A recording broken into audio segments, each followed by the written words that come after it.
free. A 1-pound package of tea is $49.95, which includes shipping. To order, please visit TeheeboTeaClub.com. Tehebo is spelled T like Tom, A-H-E-E-B like boy, O, then continue with the word tea and then the word club. The complete website is TeheeboTeaClub.com or call us at 818-610-8088, Monday through Saturday, 9 a.m. to 5 p.m. California time. That's 818-610-8088, TeheeboTeaClub.com. Lauren Espy, Century 21 Masters, reminds listeners that a family pet is a year-round commitment. Proper care includes regular checkups and vaccinations, dental care, spays, and neuters, along with flea, tick, and heartworm preventions. This reminder is brought to you by Lauren Espy, Century 21 Masters, reminding everybody pets are people too. Lauren from Century 21 Masters goes the extra mile to keep all her clients happy. Put her 15 years of experience to work for you and call her today at 951-623-6955. That's 951-623-6955. That's Lauren Espy, Century 21 Masters, on the air because they care. Reboot, welcome to the Sheila Mack Show, reality at its finest. History reminds us those hit hardest often become the change makers. This year, we've all hit crazy economic, social, and emotional rock bottoms. We all get knocked down. Something hits globally, locally, personally. It affects our health, finances, our relationships. We have to recreate a business or career. Each show, Sheila and her special guest will be sharing their reboot stories, guiding you with real solutions to upgrade and up-level emotionally, mentally, physically, spiritually, and financially. Here on NBC's KCAA Radio. If you're ready to pull yourself up by the bootstraps and bra straps, enjoy a listen. Here's Sheila. Welcome to the Sheila Mack Show, reality at its finest. Here we have real people sharing real stories and actionable steps to help you reinvent, rebuild, and reboot your business and personal life on your terms. I'm your host, Sheila Mack, and today we have special guest Jonathan Kendall. He is the co-founder of Virtual Worker Now. Welcome to the show, Jonathan. Thank you so much for having me. I really appreciate it. Yes, and I'd like to, if you could share a little bit more about what Virtual Worker Now is and a little bit more about yourself, that would be wonderful. Yeah, thanks for that. So my background originally is in copywriting, which led to digital marketing. I was kind of a digital nomad for a while. I lived all around the world and was working from my laptop. And then I eventually became an entrepreneur working in digital education space and did a lot of business coaching and masterminds for a company called MentorBox. I was ended up becoming one of the owners of that company and also was a CEO. And then throughout that process, we needed a lot of video editors, a lot of customer support, a lot of assistance, for the team as we were growing. And so my now business partner, he's Canadian but also Egyptian, and he said, "Oh, I can find you video editors." And he had a big social media following in Egypt, and he said, "We can probably find someone that's just as good and probably more cost effective for your company." And so we started hiring video editors, customer support agents, virtual assistants, through him. And eventually I kept on giving him so many referrals that he said, "Why don't you come on as my partner? Because this is getting kind of crazy. We're growing too fast." And, that was about 4.5 years ago. And we're at a little over 400 employees now. And, we've kind of hit a sweet spot in the market. And basically what we do is we provide virtual assistants, but virtual assistants is such a catch-all term. So we have different departments. So we do video editing, graphic design, copywriting, executive assistants for, busy CEOs and executives. We do cold calling, like, setters for real estate companies and that sort of thing. So we have different departments, and basically we find, really highly talented people that just live abroad and can help you with your company. Oh, that's wonderful. And that's always something that I need for sure. So we'll have to talk after the show about that. So, and then I'd like to ask you to share about a time in your business and or personal life where you experienced a tough situation and how you got back on track. Yeah. So I had a couple big things happen all at the same time about 1.5 years ago. It was really interesting. So I was actually working for the parent company of MentorBox, and we raised a bunch of money and we bought a bunch of companies. And I added that skill set, which was incredible. The one company that I was a part of ended up becoming just one of 10 companies that the parent company owned. And it was a great opportunity because I learned how to raise a lot of money and manage an even bigger team and be a more of an executive role. But in the negotiation process of my contract, for the next year, that's what really sparked me to become my own entrepreneur, not just a partner in the business, because we couldn't come to an agreement. And I said, okay, I think I'm worth this. And they said, not so much. And I said, okay, well, I'm going to do it on my own. And so I really went, just jumped off the cliff. And I said, okay, so I have these two businesses, one that raises money and one virtual worker now. And we had with Virtual Worker Now this one client that was at the time like 70% of our business. So they had over 100 people with us. So we basically were their entire company. We were like, they had executives and us, and we were their main payroll. And then for my other company, things were going well, but then the economy crashed and it was very difficult to raise money all of a sudden. There was not all this frothy money in the market. And at the same time, I had I'll keep it private, but a problem with a business partner, something happened with there. And so I shut down one of them, and simultaneously that company that had 100 people with us went out of business because they had a really bad, it was an e-commerce basically conglomerate, and they had a really bad Christmas season. And one bad Christmas season, and they forecasted they need to raise some money to kind of keep going, and they couldn't go. So I shut down the one company, and then the other company that was like, going to be my saving grace, lost 100 of our staff, like 70% of our staff, like in one swoop. And so it was very, very difficult. And I made a change in my mindset. It's so funny that it always happens, right? It's like your mindset is the first thing that changes. And I had this idea that I was going to scale these companies and sell them, right? And maybe I still will do that, but I shifted to this idea of an infinite game, right? Like the goal, Alex Hormozy says, the goal of business is to stay in business. And I think that if you deconstruct a lot of the wealthiest, families or wealthy people, they kind of stick to one thing for a really, really long time, and they become such experts and so well networked in that industry or in that position that over time it's like, wow, this is amazing. Like when I travel the world, I think of some of these companies that I see everywhere.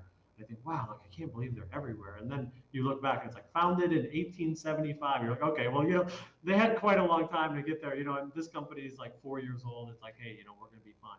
And so I switched my mindset to infinite game, and we started saying yes to basically everything, which was, we kind of needed revenue right away. And so we said, hey, what other products can we offer? What other services can we offer?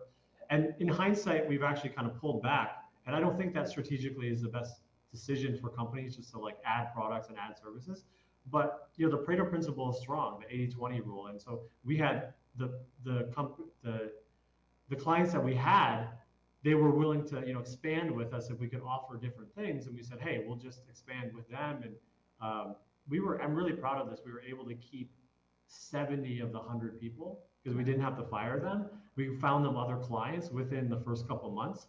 Nice. And we kept them on payroll until we found someone. So we didn't even have revenue for them, but we just kept them on payroll because we were dedicated to them. And so it was quite a journey. But I guess a summary of okay, something bad happens, like this too shall pass. It's going to be okay. Think long term, and how else can I serve the people that are still with me, and kind of get through to the next step. And then since then, like we've just been like a rocket ship, growing. But I really think that was end up being like a good thing in the company, to be honest. Wow. That is quite a situation, and thank you so much. It was beautiful that you were able to keep those people on as well, because that's a tough thing to do. Whenever you are running a business, you're paying for people's livelihood. So that is a big thing, and something that always was hard for me. I think that's why I really like the opportunity to have some virtual help versus complete payroll where it's all my responsibility as an entrepreneur, or if you're just starting out. or building and growing, then you can adjust as needed over time and grow, but you're not the one solely responsible for that person. And so that takes a lot of pressure off, and you can just play the game of whatever you do best instead of worrying about all that other stuff that, like, for me, there's only so much you can do, and there's things that I don't do very well. And I am really happy to hand over my books to the CPA every year. I'm like, here, take the numbers, have fun. It's not my thing. And yes, I could do it, but it would take me 20 times longer than it takes her. So Yeah. that that is definitely a situation that makes it easier. So what would you advise people right now in this interesting time with the inflation and everything happening as we're trying to stay in business, grow our businesses? What would you advise for getting started with hiring virtual help?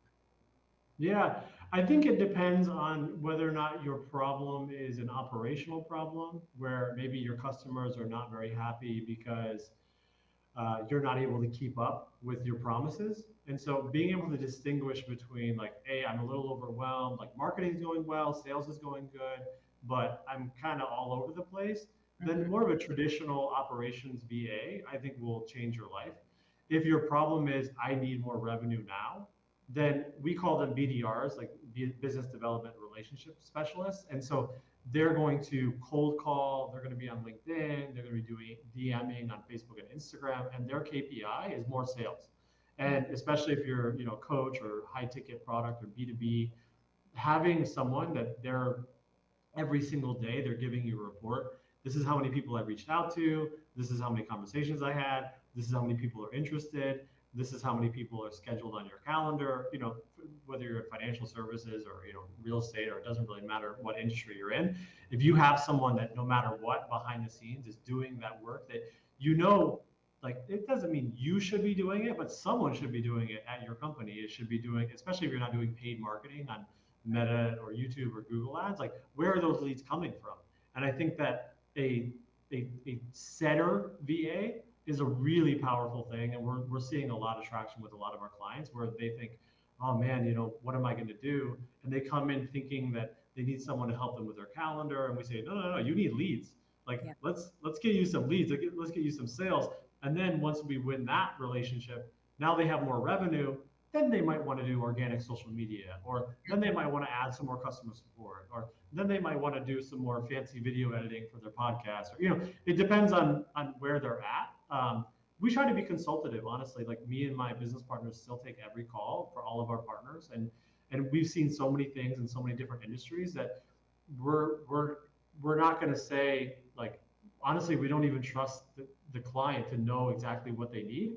So we say, okay, let's go through your business, and we basically do like a quick consulting call, like where's the real problem, and then we say, okay, well let's find someone that can help you solve that problem.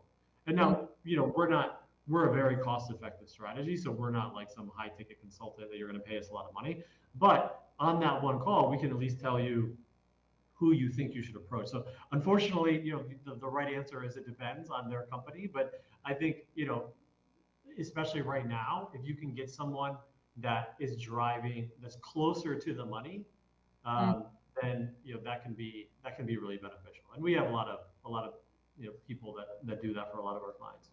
Oh, yes. Perspective is everything. I remember having gift stores, having 5 gift stores for 17 years, and I would pay people, friends, people that didn't know me that well. I would pay them like secret shoppers before there was secret shoppers.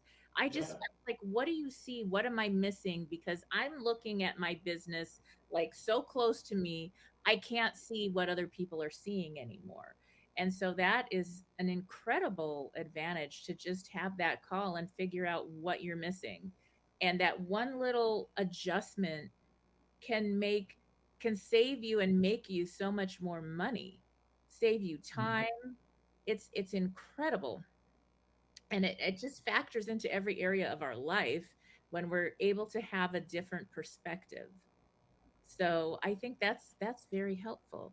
Now let's put it into, so for me, let's say I have a small team of real estate agents, And we're working with high level clients. We're in Beverly Hills, so we have, beautiful homes, luxury homes, and we're doing showings, we're doing open houses, and then we need to do the lead generation and the paperwork and check the contracts. And I could go on for hours telling you all the things we need to do. But when a client comes in, if I need to meet them at the airport early in the morning and they want to buy in Beverly Hills from some other place, I'm going to be there. And somebody else needs to do those other things for me while I'm walking with my client to different homes. So that sounds really helpful. What would you say would be the thing that somebody like me would start with? Yeah. So what I would do is I would try to silo out a couple of the tasks that you feel like, oh man, I missed that. Because it's better if you do it. Like, let's say, texting, like, let's say every lead that showed up to a showing, right? Right. Even a few times, like, hey, thank you so much for, coming. Here's a link to photos or, whatever it may be, whatever your process is. Or sending out reminder emails, hey, this is, we're going to be here from 2 to 3 o'clock, and oh, here's some photos of some food that we're going to have, or just these kind of like basically every single stage of the funnel. There's okay, they don't know you exist, right? And you want more people to know you exist. If that's the problem, then you should probably be doing way more social media, and we could get like a social media team. And we do fractionalized teams, so it's not like one person, but it's like a couple people working together in a pod.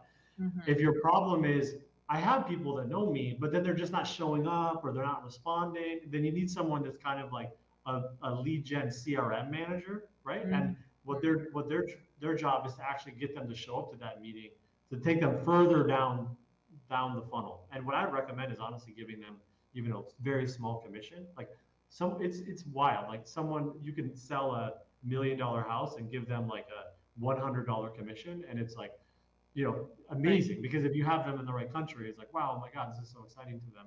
So, Yep. so that's one.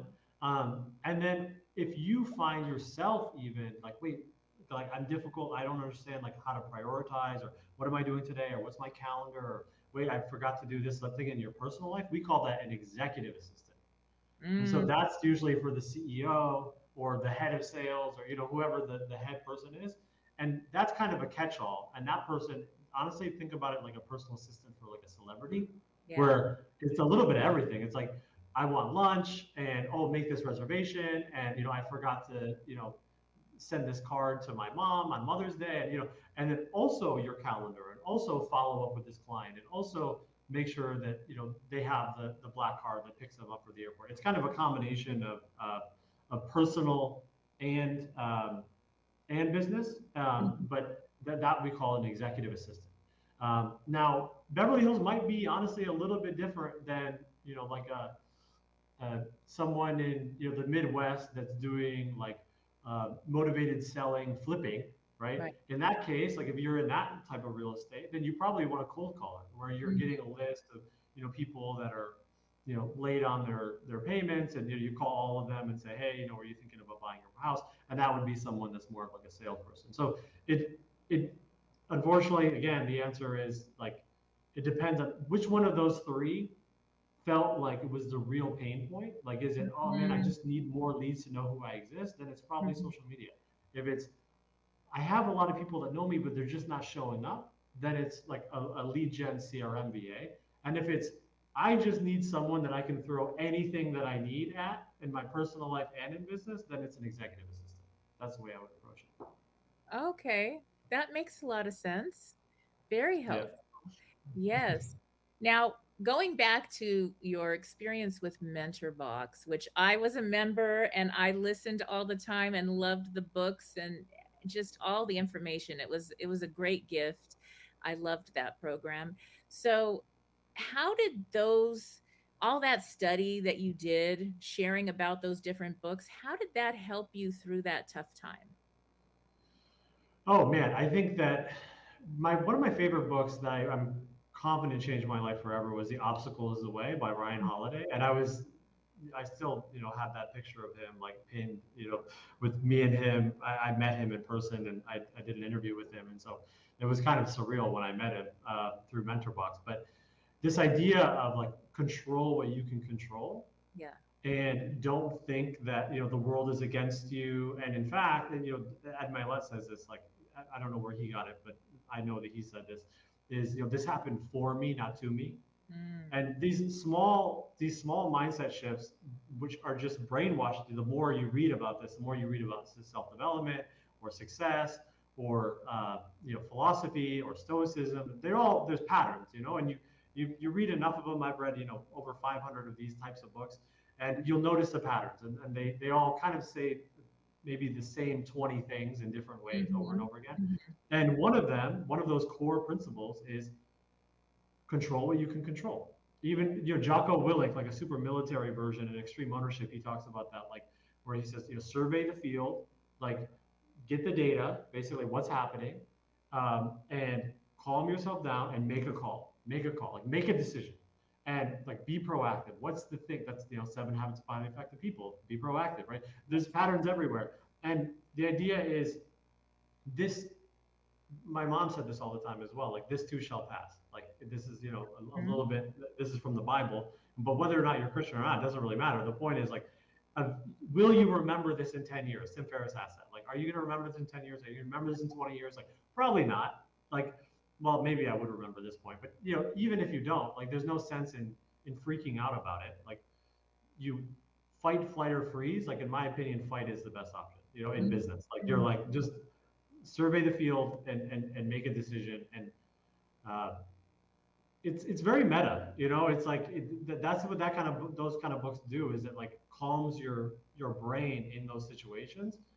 And you go through a series of like, okay, am I going to die? No. Okay, is the business going to close? No. Okay, like what's the main priority? Okay, I don't want to fire 100 people. Okay, what do I have to do to do that? Okay, I need to be really aggressive with marketing for the next 2 months. Okay, what's the best way to be? You just kind of make the next decision in like a series, and then you just execute on it. And the one thing that it came to was we had a lot of leads that probably now we would say are unqualified, because we weren't sure that they were going to be around with it. Because it's one thing to say, I'm starting a business, I need help, give me a BA. Like, it's one thing to say that, but we kind of know like the businesses that are probably going to stick with us for 3 years because they're solid businesses, they have solid executives, they know what they need.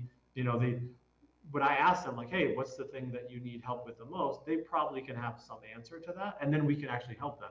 If they think, oh, I don't know, I'm just, I need everything, it's like, we probably know, and they don't have a lot of revenue, like they might stick around for 3 to 6 months, but realistically, but we temporarily said yes to those clients, which right now we would say no to, because we said, hey, listen, like we're not doing anything wrong. Like we're giving you a person, they're helping you in your business, you're trying. Now, will you maybe cancel them in 3 to 6 months? Maybe, but we needed that 3 to 6 month runway, yes, to kind of handle what was going on. And it's for sure. It's stoicism, honestly. Like, what can I control? That's I think more foundational than anything else I've read in all of those books. But it's repeated over and over and over and over. It's like repeated in 50 of the books, so it's like it's hard to not learn it. very good. That is a great point. That's so important. Now, what would you say for people that are listening in that are writing a book or trying to produce a book or some type of a product like a book or maybe a short course? What stood out and helped you choose the books you chose? Yeah. So I have very strong opinions about how to write a book. So let me walk you through kind of how, because, okay. So the first thing is that it has to say something either unique or in a unique way, or in a unique way for that audience, right? So maybe, the book about sales calls, like, okay, there's a lot of books about sales calls, but maybe your thing is about how you should do social selling instead of hard selling, with the opposite of what Greg Cardone says, right? And you say, okay, well, that's kind of an interesting idea. And they say, well, we're doing social selling for like moms that are real estate agents. Like, okay, now you're really the only one. And now this doesn't mean that you can't write a book on philosophy or some big idea, but you better have a big idea to be able to compete at the Nobel Prize level or you better be such a good writer like Mark Manson, like The Subtle Art of Not Giving a Fuck. Like that's not a interesting idea. He just is a world-class writer, and he has such a unique voice that it didn't really matter what topic it was about. Like it was going to be good because he's such a good writer. And so either you're a world-class writer or you have a unique, big idea that matters to a specific audience. So start there. It's like in one sentence, what's the thesis of this, right? Like what am I actually saying? And then from there you say, okay, like why does this matter? Okay, that's usually like the introduction. It's like why it's almost like a sales letter to like get them to actually buy, to continue reading. The introduction is always like a sales letter. No, this is why you should continue reading. And then I like to divide it into like basically 3 parts. And the first chapter is always like the entire book, but in one chapter. That's the way I like it. Nice. Because a lot of people are only going to read the first chapter, but if they read the first chapter and it's so packed with like the whole idea, is they're still gonna be happy, and they're gonna talk about the book, and they're gonna get a lot of value from it. And then the first part, you're basically arguing for the concept. Okay, so the big idea that you introduced in chapter 1 for the first part, you're basically just like if you're a debate or like giving like an academic paper, but you do it through storytelling. So chapter 2, 3, 4, 5, it's a nuanced argument for why what you said in chapter 1 is correct, and you come at it from slightly different angles, and you tell stories always in the beginning. So you always start with a story in the beginning of the chapter, in my opinion, whether it's personal story or something from history or whatever, just kind of tell the story, and then you give the punchline of the story, which proves this is the lesson, and then at the end of it you give a takeaway. And so now that you understand the lesson, this is what you should do. These are the actionable steps, right? Yes. So every single chapter should kind of end that way. Then the second version is I like to basically give like a more advanced version of it. And then at the end of the book, I try to get really tactical. Yeah. And so you'll notice this with a lot of health books. This is honestly the best way to think about it. The best way to deconstruct a book is go to like the top 10 like health books, because that's hard to write in a way that isn't boring. Right. And so, because it's like scientific studies and, all kinds of, weird chemistry. So you'll notice that they won't give you the actual actionable, like do this, do this, do this, do this, until like the very, very, very end of the book. And the reason why they do that partially is so that you'll read to the end. But more importantly is that they're basically arguing up to the end, because the recipe is probably 1 page long. Like, yes. The recipe of the obstacle is the way is like 1 page long. It's like, okay, so things are going to happen to you. Some are going to be good. Some are going to be bad. Don't get too high. Don't get too low. And then whenever bad things happen, whatever you learn is probably going to be the best thing that ever happened to you. So don't be afraid of failure. Like, there you go. There's the book. Yes. And honestly, but the whole, like the first 300 pages is just to get you to like really buy into it, so that when they give you the recipe at the end, you're convinced, and it's not just kind of thrown away and forgotten. So that's how, I don't know, that was maybe too detailed, but that's how I. Oh, that was incredible. Whoever's writing the book, I'm actually working on a real estate book now. So yes, that was very helpful. And whoever is an author listening in, that was an incredible takeaway. Now, how would someone apply working with a virtual assistant if they are a business owner that's also trying their best to get this book out? Oh yeah, for sure. Yeah. So we have a lot of clients that are authors. We have tons of clients that are authors. And honestly, it depends on where they are in the process. So if you are in the book writing stage, then you can get a copywriting VA to do a lot of the drafts for you, where you can dictate, you can make decisions, but they're going to basically be your research assistant. You can say something like, okay, chapter 3 is going to be about, why this is what's happening in the market, and why, therefore, you should do this and this and this. And then you can tell them, find 5 examples from history that prove this point, find 5 things that's happened in the last year in the news that proves this point, and find 5 academic studies that are interesting and prove this point. Okay, so then they say, okay, great. So then they give you, 15 basically stories and interesting anecdotes that'll spice up the writing. And then you say, okay, and you always tell them to like make them in order.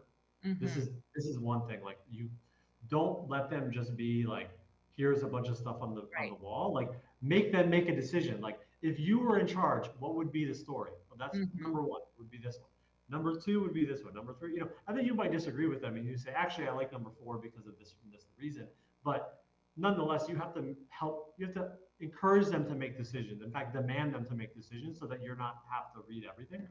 Right. Then from there, now you can say write a draft, right? Like literally, you could have your research assistant be a copywriter, and especially with ChatGPT and like different things, you can like kind of get the first draft moved along really really fast. Mm-hmm. And then after the book is actually done, then you could hire, let's say, a designer for 1 month, right? And you say, okay, I'm going to hire a designer for 1 month, and they're going to make all of the assets. I'm going to rebrand everything on my social media. Right. I need the book cover. I need, all of the graphical things that you're kind of struggling with on Canva or PowerPoint. You just hire a designer for like 1 month to help you there. And then what I would do, if you already have a website, then do a website. But then I would have a VA or someone from us, like we can make your landing page. So Mm-hmm. now you have a landing page, and you say, okay, now there's a way to buy the book. And in my experience, like a book is only as good as as is a lead magnet. Yes. And so don't think of the book as like the end all be all. Like the Pareto principle is so extreme in the book publishing industry. It's like 99% of the sales come from 20 authors, like every single year. So you thinking that you're going to be like some Pulitzer Prize winning thing. It's like maybe your third or fourth or fifth or sixth or seventh book, but like, in the beginning, you want to make some money off of it and you want to feel good. And so what I would do is I would create a funnel where the book is just the first step. And then maybe they book a call with you, or they go to your coaching, or they go to your mastermind, or a lot of people are going to want more one-on-one help. Or even if you're fiction, like, you could say for an extra, $99 a month, you get a weekly call where we discuss the book and the idea and the characters, and so you can always, even in fiction, you can always add an upsell. So I would create a funnel, and then I would make the launch date like at least 3 to 6 months in advance once everything's done, Right. like minimum. And then I would hire basically a social media like team, and they would just push and push and push and get buzz and buzz and buzz and pre-orders and just do proper marketing on social media. So that's how I would approach it. I would do like a copywriter for the first, until the book is done, a designer probably for 1 month. Then I would, if I can build my funnel, I would do it myself, but you could hire like a team to do that. And then hire a social media team for like 6 months. And so like, this is the type of thing that we do for clients. And this is why having an outsourced like staffing agency rather than a marketing agency is a little bit better, because we do, for example, month to month. Whereas if you talk to a marketing agency, they're going to make you sign a 6-month contract, and they're going to only do Facebook ads, and they're going to say, well, no, we're not going to help you with your book. Whereas if you have a staffing agency that has a copywriting department and a social media department and a web development department, and like if you have all these different departments, then under one roof, you can kind of get everything you need and not have to pay for anything that you don't. Oh, that's nice. As an entrepreneur, I don't know how many hats I've worn. Yeah. And you have to, but sometimes it's just so much easier to hire when you can. And something like what you're offering, then you don't have to, you're going to need something this month in one of those millions of areas that you just mentioned. Yeah, exactly. For sure. So that's really wonderful. That frees up a lot of time, and then you can get things done faster. So very helpful. That's wonderful. Now, how do people get started with something like this? Like I always think if I hire a VA, I'm going to have to tell them what to do. So I have to figure out what to tell them what to do. Do you see where I get caught? Yeah, of course. I think instead of thinking about the exact task, is I would approach it as the KPI. So listing out like what are the things that I would like to have done without me having to think about it. And if you hire the right VA, like honestly, it sounds crazy, but the difference between like $4 an hour and like $5.50 an hour is, it feels like nothing. It's like, oh, well, it's like a buck or two, but in their currency, it's 50% more. So it's like, imagine getting someone, think about it. Like imagine someone that got paid 60,000 versus someone that got paid 110. Like you would expect a different energy from them, right? Right. So if you pay a little bit more, it's not crazy. It's not like you're paying like even minimum wage, in the US. It's still less than minimum wage. But if you pay a little bit more, like a lot of our VAs have literally master's degrees. Like, Wow. they speak 3 languages, they have a master's degree, like they're really, really high level. And you can give them something like a KPI where like, okay, I never want to worry about my calendar ever. I want to follow up to, everyone that showed up to the events. Here's like the 7 people in my life that matter. Make sure that like we're doing anniversaries and birthdays and blah, blah, blah. And also, you know, I'd like some help with some like Canva design, for social media or something. Like these are the main things that I would need, right? And if you give them that, if they're smart and you vet them correctly and you work with an agency that vets them correctly, then they should be able to reverse engineer the how, right? And now that really is what you're looking for. You're looking for someone that can, now if it's like a hyper particular weird thing where you're like, okay, I need you to do this in Asana, CRM, and I need you to connect it with, it's like, okay, well, you either got to teach them that or you got to be okay with them like watching tutorials and learning it for a week. And like, you can't expect someone to know everything, obviously, just like an employee in house. But that's what I recommend. It's like, don't think about it in terms of tasks, think about it in things of like things that I don't want to worry about anymore. And then give them the freedom to figure out the how.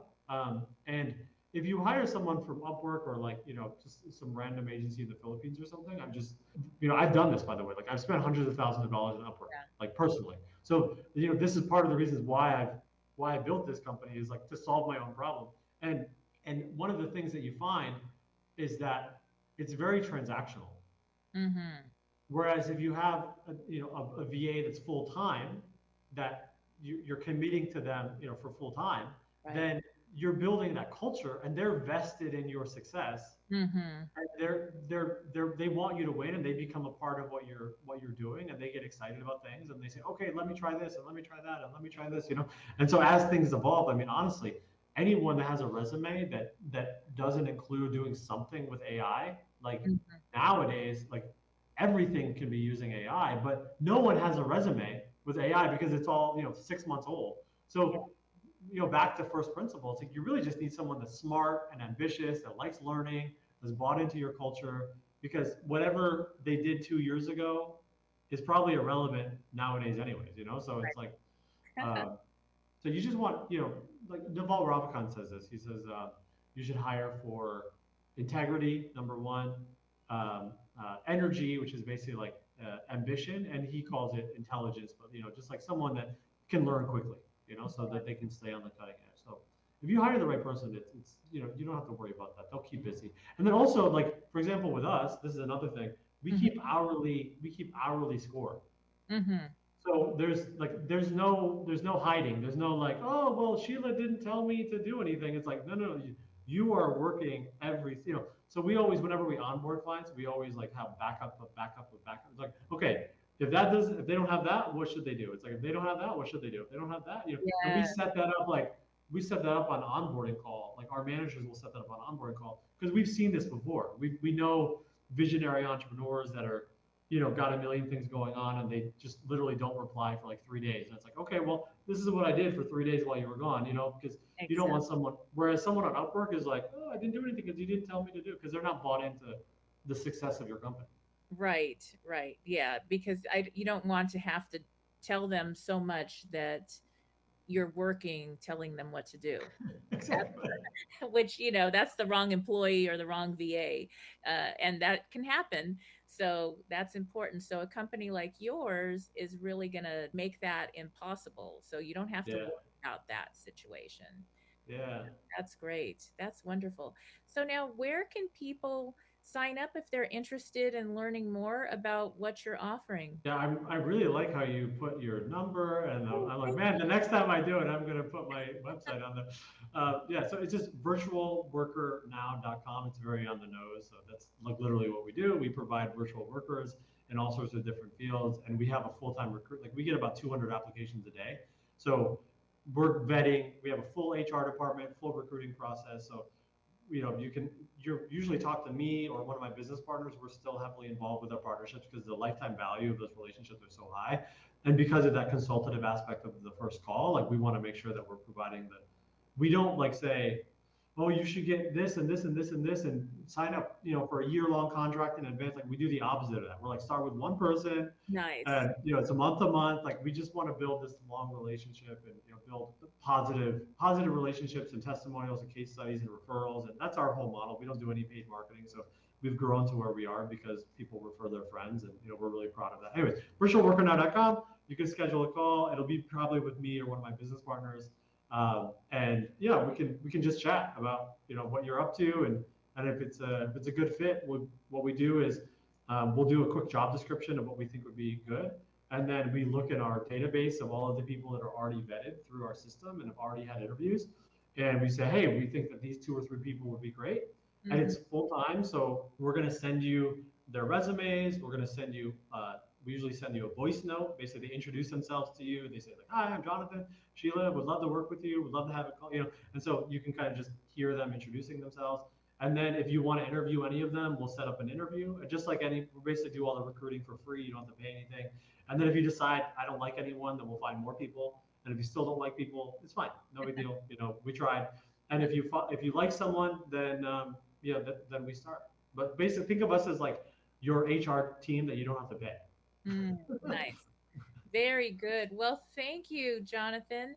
And now to end, I just wanted to, this is the question I always ask.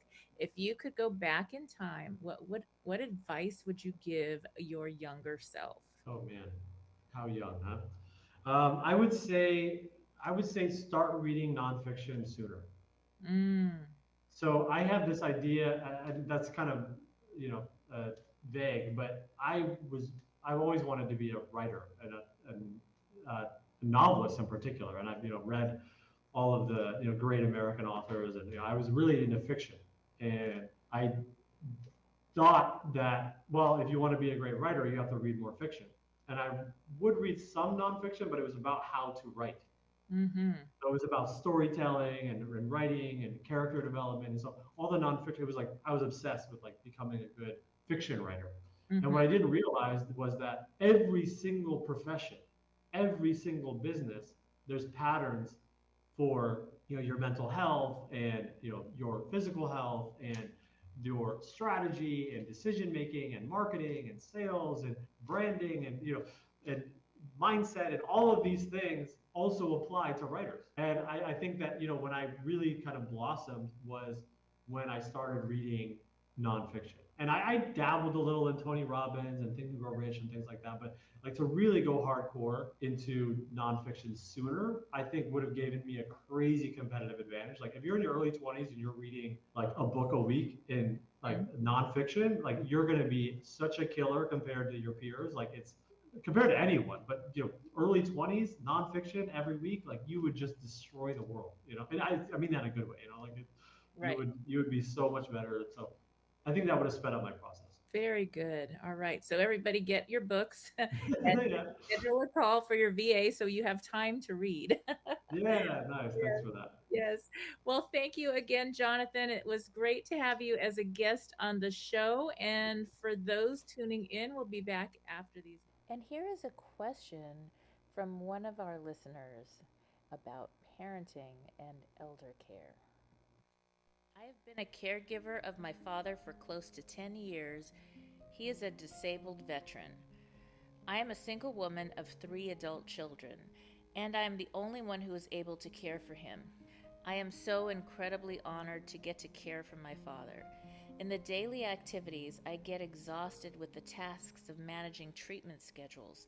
My social and personal life is very much on the back burner.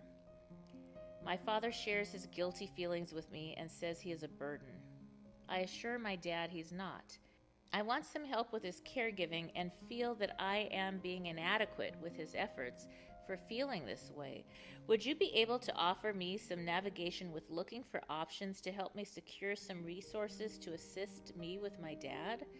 Also, how can I take some time to press the reset button to help me find some personal time for myself? Signed, Too Tired to Think. Dear Too Tired to Think, well, it is an honor to have such a beautiful daughter. Your dad must be an amazing man and a veteran. That's wonderful that you're helping him so much, although it sounds like it is too much. And the thing about being a parent, I don't know if you have children yourself as well, but the thing about being a parent is we want our children to have their best lives as well. So, although it's honorable that you are helping your dad so much, the beauty that he isn't a veteran is that there are so many extra services to help him.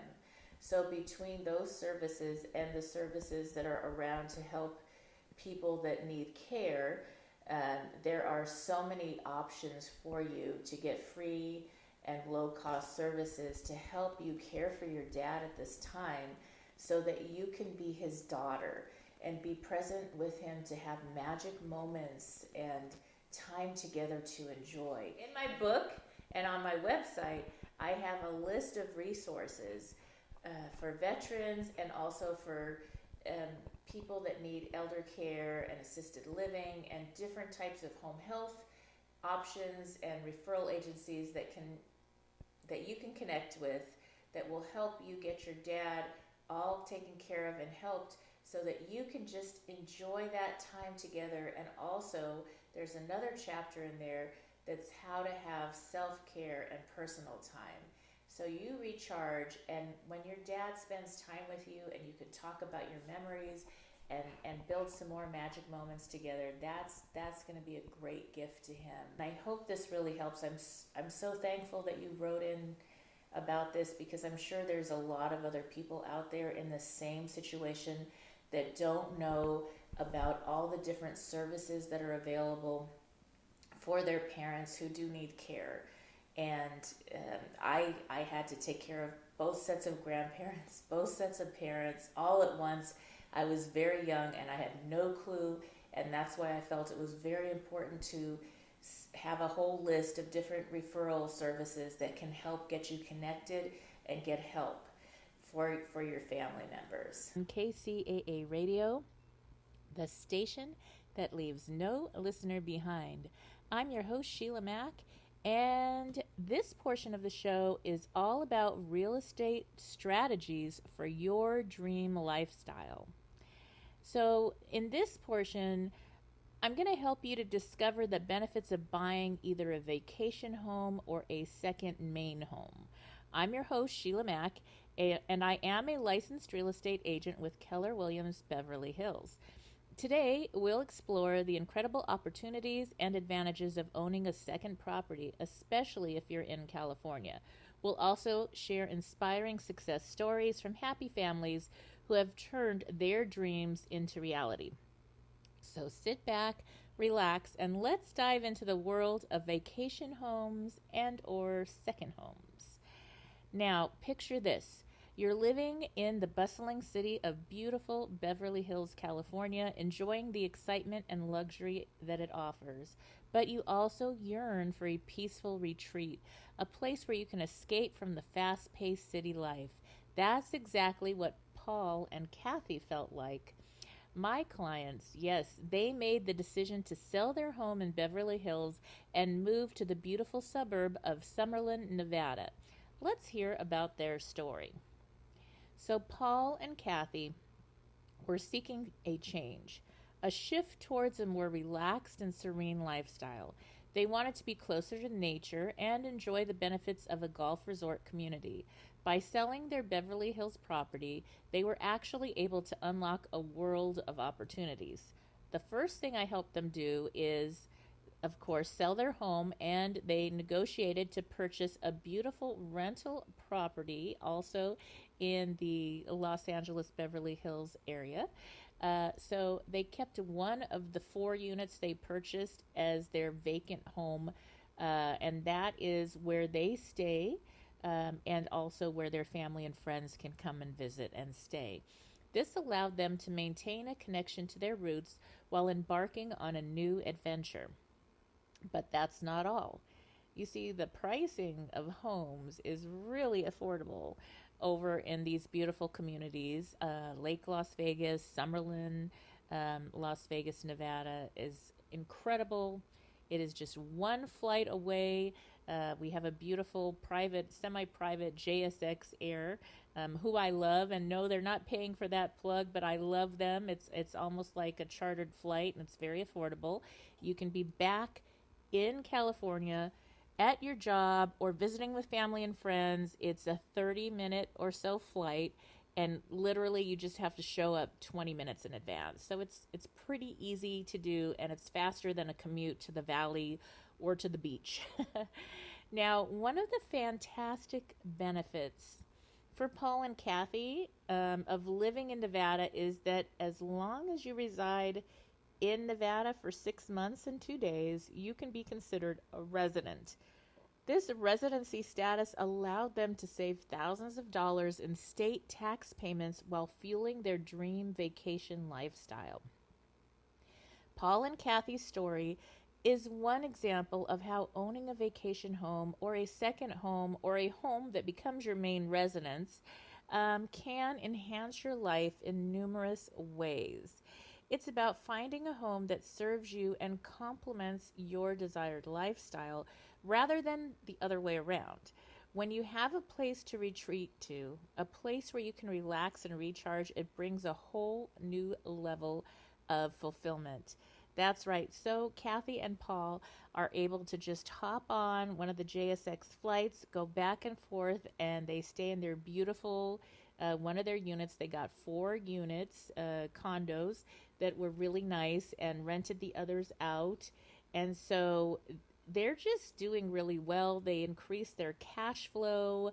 They actually were able to pay their home off in the Summerlin area, and they also have the cash flow from the other tenants paying for their mortgage on that passive income investment that they have, where they have their second little home.